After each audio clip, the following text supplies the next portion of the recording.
El plan de Estados Unidos para bombardear Rusia. En el otoño de 1945, el presidente Truman creía de verdad que la entonces Unión Soviética nunca tendría capacidad nuclear. La previsión de Truman era infantilmente ignorante. En 1949, la URSS detonó su primera bomba atómica, comenzando así una carrera armamentista que se mantuvo contenida mediante el equilibrio del terror. Este establecía que quien iniciase una guerra nuclear también sería destruido. Ese equilibrio ha comenzado a hacerse inestable hoy. Tanto Estados Unidos como Rusia y China han empezado a comportarse como si todos los cálculos sobre una hecatombe nuclear ya no tuviesen validez.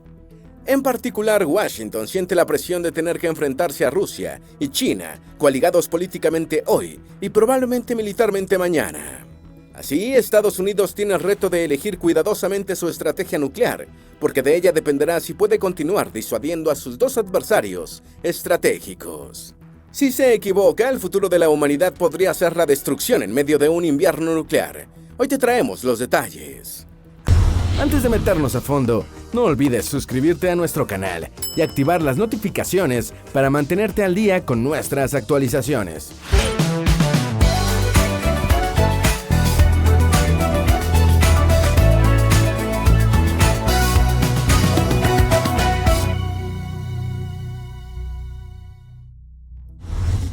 Estados Unidos está preocupado porque Rusia denunció el Tratado de Prohibición de Pruebas Nucleares.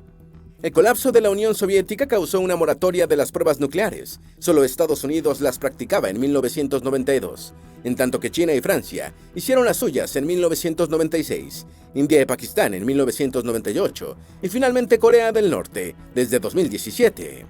Por su parte, la última vez que Rusia, cuando todavía era la Unión Soviética, probó un arma nuclear fue en el año de 1990. En 1996, Rusia firmó y ratificó en 2000 el Tratado de Prohibición Completa de los Ensayos Nucleares. Estados Unidos también lo firmó el mismo año en que lo hizo Rusia, pero nunca lo ratificó. Eso ha sido usado por Moscú para anunciar su denuncia del acuerdo en octubre de este año, con el argumento de que ahora estará en igualdad de condiciones con respecto a Washington. La respuesta estadounidense fue más bien tibia. El dictador ruso dijo que, aunque hay gente en su gobierno que está llamando a realizar pruebas nucleares, él todavía no ha tomado una decisión. Sus palabras específicas fueron: "No estoy listo para decir si es necesario para nosotros llevar a cabo pruebas nucleares o no". Claro, sus detractores sostienen que estas palabras provienen del mismo hombre que ha amenazado con usar armas atómicas desde que empezó la guerra contra Ucrania. Habría 91.5 millones de muertes en las primeras horas. ¿Cuál sería el saldo de una guerra nuclear? La campaña ICAN le ha puesto números, siguiendo una simulación de la Universidad de Princeton. En las primeras horas habría 91.5 millones de bajas en una guerra nuclear entre Rusia y Estados Unidos. De esa cifra, 34.1 millones serían muertos y 57.4 millones heridos. Obviamente, la cifra aumentaría por el envenenamiento radiactivo y el siguiente invierno nuclear. Estas cifras se refieren a una guerra que inicia con ojivas de relativamente poca capacidad, las mismas que parte del gobierno estadounidense quiere que se construyan lo más pronto posible. La simulación concluye con una estimación de cuán probable es que el juego de guerra se transforme en realidad, para concluir que el porcentaje es aterradoramente alto.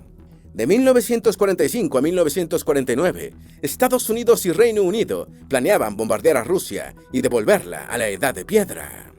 Apenas había terminado la Segunda Guerra Mundial, ya Reino Unido y Estados Unidos tenían planes para destruir las ciudades soviéticas y devolver al país a la Edad de Piedra usando armas nucleares. En realidad, del lado británico el plan es anterior al final de la guerra, lo que demuestra la beligerancia de Churchill, mucho más agresivo con los soviéticos que Truman, pero sobre todo que Roosevelt. En julio de 1945 debía ocurrir una invasión aliada de Rusia. El nombre en clave de la operación parece un chiste negro: Operación Impensable. Parte de ese planteamiento se produjo antes de que se probara la primera bomba atómica en Alamogordo. Una vez que el artefacto demostró sus capacidades, la presión para atacar a Moscú de parte de ciertos círculos conservadores aumentó, pero la posibilidad de destruir a Rusia con bombas atómicas sin pagar el precio desapareció en 1949. No importa quién lance los primeros misiles nucleares, a los pocos minutos, los dos países estarán devastados. Estados Unidos lanzaría misiles desde los submarinos localizados al norte de Noruega. Los de Rusia llegarían desde el norte de Canadá. Durante la Guerra Fría se produjo la denominada Entente Nuclear, que descansaba en una estrategia de John von Neumann, conocida como Destrucción Mutua Asegurada, MAD, por sus siglas en inglés. Básicamente, esta estrategia establece que no importa quién lance misiles nucleares primero, o cuántos sean, la respuesta de su enemigo será de tal magnitud que también quedará destruido. Aunque la Guerra Fría terminó en 1989, la destrucción mutua asegurada sigue vigente y es la verdadera razón por la que no ha habido nunca una guerra nuclear, pero algunos creen que esto podría cambiar. Desde que agredió a Ucrania, Putin ha invocado al coco de un ataque nuclear con una peligrosidad que no se veía desde la crisis de misiles de Cuba en 1962. Aunque no termina de dar por buena su amenaza, hay quienes interpretan la actitud de Putin como que ya no cree en la entente nuclear y piensa que es capaz de escapar a la MAD. No obstante, eso es posible. Los expertos dicen que no. Si el ataque lo inicia Washington, muy probablemente sus misiles sean disparados desde submarinos en el norte de Noruega y comenzarían a golpear sus blancos 10 minutos después. El problema es que el sistema está diseñado para que los misiles rusos salgan de sus sitios de lanzamiento antes de que los estadounidenses toquen a sus blancos. Así, la destrucción rusa llegaría desde el norte de Canadá, con cientos de misiles atravesando el Ártico. Los primeros misiles acabarían con los aparatos electrónicos y con los sistemas eléctricos con sus pulsos electromagnéticos. Esa misma ola de misiles acabaría con los centros de lanzamiento y todo a su alrededor. La siguiente ola se enfocaría en las grandes ciudades, o lo que quede de ellas. Los misiles intercontinentales disparados desde tierra toman media hora en llegar a sus blancos al otro lado del planeta. Ese es el tiempo máximo que sobreviviría cada país una vez que el primero de ellos dispare. Los ataques serían contra las grandes ciudades de cada país. Sería una bola de fuego tan intensa como el sol, luego de una nube en forma de hongo. De entrada, una guerra nuclear tendría como principal objetivo a las ciudades. Primero, porque muchas de ellas son asiento de instalaciones militares, pero además, porque el ataque buscaría hacer imposible la recuperación del enemigo en la posguerra. Luego de los bombardeos de Hiroshima y Nagasaki, y por los ensayos nucleares, sabemos que cada ojiva nuclear que golpee su blanco creará una bola de fuego tan caliente como el núcleo del Sol, que vaporizará todo. A esa bola incandescente le seguirá el hongo radiactivo que se extenderá hasta el cielo, contaminando el aire. Antes, la explosión causará incendios y cegará a todo el que la contemple de cerca, que así no verá su propia muerte. A medida que aumente la bola de fuego, la ola expansiva destruiría edificios a su paso, como si fuesen castillos de naipes. Como el Reino Unido y Francia son parte de la OTAN, ambos países deberían bombardear Rusia si esta golpea a Estados Unidos. Luego, Rusia también bombardearía a esos países, por lo que la destrucción de ciudades se extendería a Europa Occidental. Con todas esas ciudades quemándose se producirían incendios autosostenidos, parecidos a tormentas de fuego avivadas por los vientos de los mismos incendios. El calor de estos fuegos incendiaría todo lo que es inflamable, fundiendo el vidrio y los metales y convirtiendo el asfalto de las calles en un líquido inflamable. El humo negro que se formaría cubriría el planeta por 10 años, enfriándolo y ocasionando que se acabe la agricultura. Esto provocaría la muerte de 5.000 millones de personas. Ese infierno de llamas y la nube radioactiva no serían lo peor. A las detonaciones seguiría un invierno nuclear, cuando el humo de los incendios tape el sol. La bomba de Hiroshima creó uno de esos incendios, pero las bombas que se usarían hoy no tienen comparación porque se trata de bombas de hidrógeno, con una capacidad significativamente mayor. De esta manera, las tormentas de fuego de hoy harían palidecer a Hiroshima, además de que se trataría de ciudades más grandes. Moscú, por ejemplo, con una población 50 veces más grande que la de Hiroshima en 1945, tiene mucho más material para arder. Por lo que el humo que genera un incendio nuclear sobre ella llegaría hasta la estratosfera, mucho más allá de la altura de las nubes de lluvia que, de otra manera, lavarían el cielo. Los modelos de simulación muestran que ese humo negro sería calentado por el sol y que se mantendría flotando por al menos una década. Esto haría que la tierra se congelase incluso durante el verano, con las tierras cultivables en Kansas enfriándose a menos 20 grados centígrados, mientras que otras tierras agrícolas se congelarían el doble. Como resultado, la agricultura prácticamente desaparecería mientras dura el invierno nuclear, y con ella 5.000 millones de personas que morirían de hambre. Lo irónico es que la mayor parte de la población que moriría de hambre estaría ubicada en Estados Unidos, Europa, Rusia y China, porque el humo negro se quedaría mayormente en el hemisferio norte, donde se produciría, y porque las temperaturas bajas dañan más la agricultura en las latitudes altas. El debate de la estrategia nuclear contra Rusia o China. Este debate se centra en la pertinencia de una estrategia conocida como estrategia de contrafuerza, y consiste en que Estados Unidos debe golpear las fuerzas y los centros de control y comando enemigos. La estrategia de contrafuerza también es una reliquia de la Guerra Fría que aún está vigente. La estrategia de contrafuerza busca terminar una guerra nuclear con el mínimo daño posible, y a ella Estados Unidos destinó la mayor parte de su arsenal nuclear. Junto a ella existe otra alternativa, denominada estrategia de contravalor, que consiste en la destrucción total del enemigo. Foreign Affairs recuerda que, durante la mayor parte de la posguerra fría, Estados Unidos no reconoció abiertamente su estrategia de contrafuerza. No fue sino hasta el año 2013 que el Departamento de Defensa declaró que Estados Unidos mantenía una capacidad de contrafuerza significativa contra adversarios potenciales. En tiempos más recientes, el Pentágono declaró abiertamente que el país buscaría acabar todo conflicto nuclear con el menor daño posible. En varios sentidos, la lógica detrás de la estrategia de contrafuerza corre paralela a la lógica de la estrategia militar tradicional. Un Estado apunta a la fuerza nuclear del adversario para ganar la guerra y protegerse. Quienes defienden la estrategia de contrafuerza esgrimen que, además de proteger en caso esta estrategia, también mejora la capacidad de disuasión en tiempo de paz, durante una guerra convencional y durante un intercambio nuclear limitado, porque el adversario podría creer que un Estado que confía en su habilidad para protegerse a sí mismo estaría más dispuesto a arriesgarse a una escalada. Rusia podría detonar de 50 a 100 bombas nucleares en Estados Unidos si la estrategia de contrafuerza falla. La estrategia de contrafuerza tiene un punto ciego, la factibilidad. ¿Cuán factible es que un golpe preventivo estadounidense degrade lo suficiente la fuerza nuclear rusa, o iraní, o norcoreana, para evitar que ésta contraataque significativamente?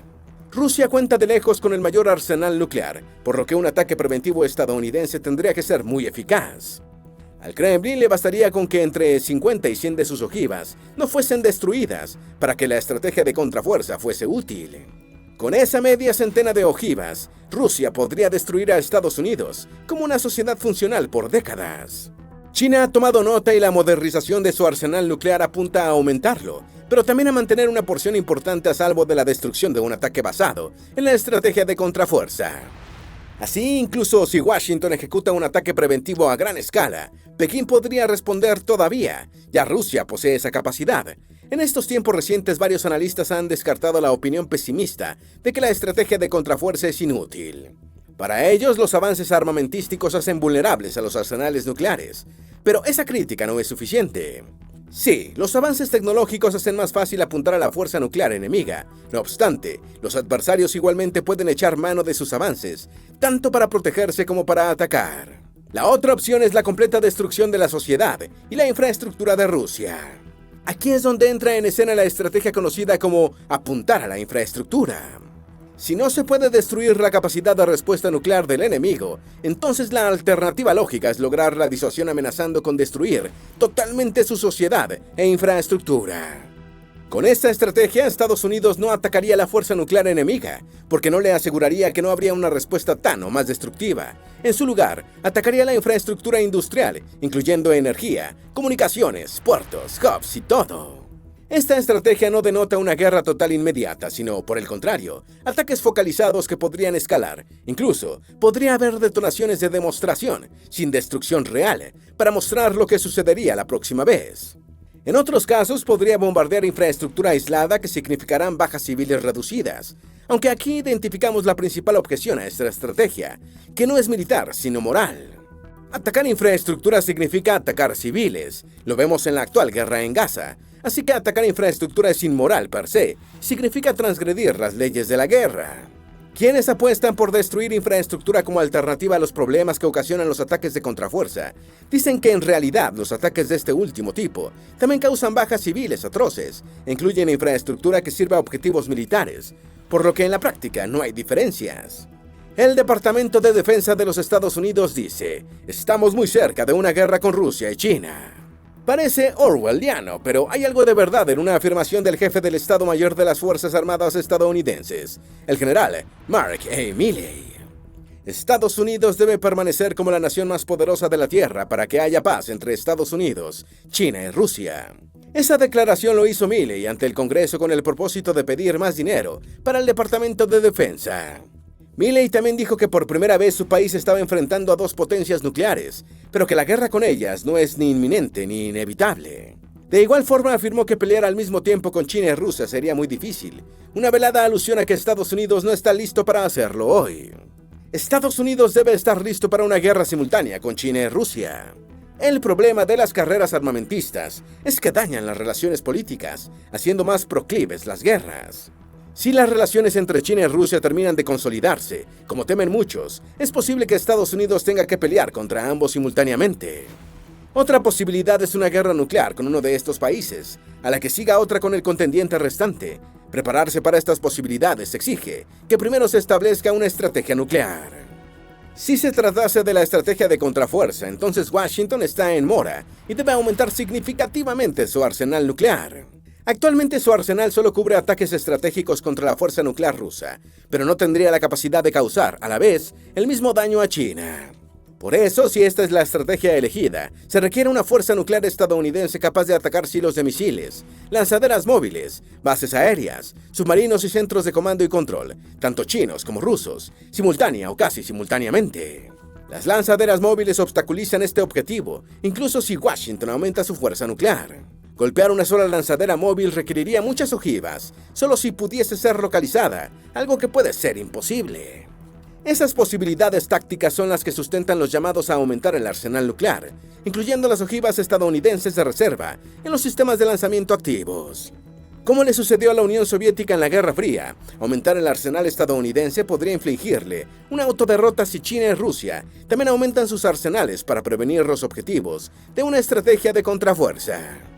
¿Cuánto arsenal nuclear tiene Rusia? Ningún otro país tiene más ojivas nucleares que Rusia, país que heredó el arsenal atómico de la Unión Soviética.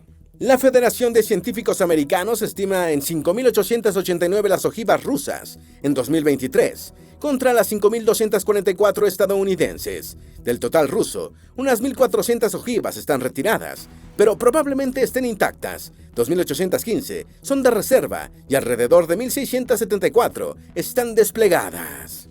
Por su parte, Estados Unidos tiene 1.670 ojivas desplegadas, China 410, Francia 290 y el Reino Unido 225. Solo las ojivas rusas y estadounidenses alcanzan para destruir al mundo muchas veces. Ahora bien, tanto Rusia como China están expandiendo y modernizando sus arsenales nucleares, por lo que las cifras anteriores quedarán obsoletas dentro de poco. La última palabra sobre el arsenal de cada país la tiene su presidente o primer ministro. En este sentido, la doctrina nuclear rusa establece que Putin tiene el control de lanzamiento sobre las armas estratégicas y tácticas.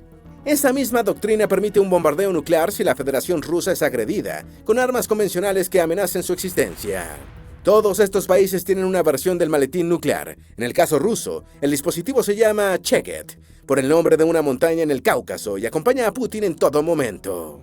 También el ministro de Defensa ruso, Sergei Shoigu, y el jefe del Estado Mayor, Valery Gerasimov, portan maletines nucleares. El maletín nuclear es un dispositivo de comunicación que permite enlazar a Putin o a los demás jefes de Estado según se trate, con la cúpula militar y de ahí a la fuerza de misiles. En el caso ruso se usa la ultrasecreta red Kazbek para establecer la comunicación con una segunda red conocida como Kavkaz. En 2019, una televisora rusa mostró lo que se dijo en su momento que era un maletín nuclear, un artefacto con un grupo de botones, uno de los cuales era blanco y decía lanzamiento, y uno rojo con la palabra cancelamiento. El maletín se activa con una flashcard especial. Según Putin, las sugerencias de Estados Unidos de una guerra con China y Rusia son ridículas. El hombre ruso del maletín, Putin, ha dicho que la petición de que Estados Unidos se prepare para una guerra con su país era un sinsentido y que cualquier guerra con un país occidental sería muy distinta a la que pelea con Ucrania. La referencia es críptica porque ya ha amenazado con usar armas nucleares en Ucrania. Entonces, ¿en qué sería diferente un enfrentamiento con un país occidental? Putin visita a su gran amigo Xi Jinping en China. La misma semana en la que Putin advirtió a Occidente que pelear contra su país sería diferente a lo que sucede en Ucrania, estuvo visitando a su gran amigo Xi en Pekín. El contexto fue el tercer foro de la Iniciativa de la Franja y la Ruta, donde Xi se reunió junto a líderes de 130 países para repartir proyectos de infraestructura de la alicaída iniciativa. Como China no es signataria del Acuerdo de Roma, Pekín no está obligada a cumplir la orden de la CPI de detener a Putin por la investigación sobre probables crímenes contra la humanidad cometidos en Ucrania. El objetivo de la visita fue afianzar la dependencia económica rusa de China, que se ha hecho más profunda durante lo que va de la guerra en Ucrania. Según Biden, no se necesitan más armas nucleares para parar a Rusia y China. Muchos expertos no opinan lo mismo. En la Casa Blanca creen que no se necesitan más armas nucleares para disuadir a Rusia y China.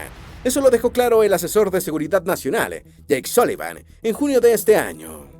Al mismo tiempo, Sullivan declaró que Washington se plegará al nuevo Tratado START de limitación de armas estratégicas de 2010 hasta su vencimiento en 2026, mientras Rusia haga lo mismo. A la vez, Sullivan dijo que Estados Unidos está dispuesto a sostener conversaciones sobre límites a los arsenales nucleares con China y Rusia.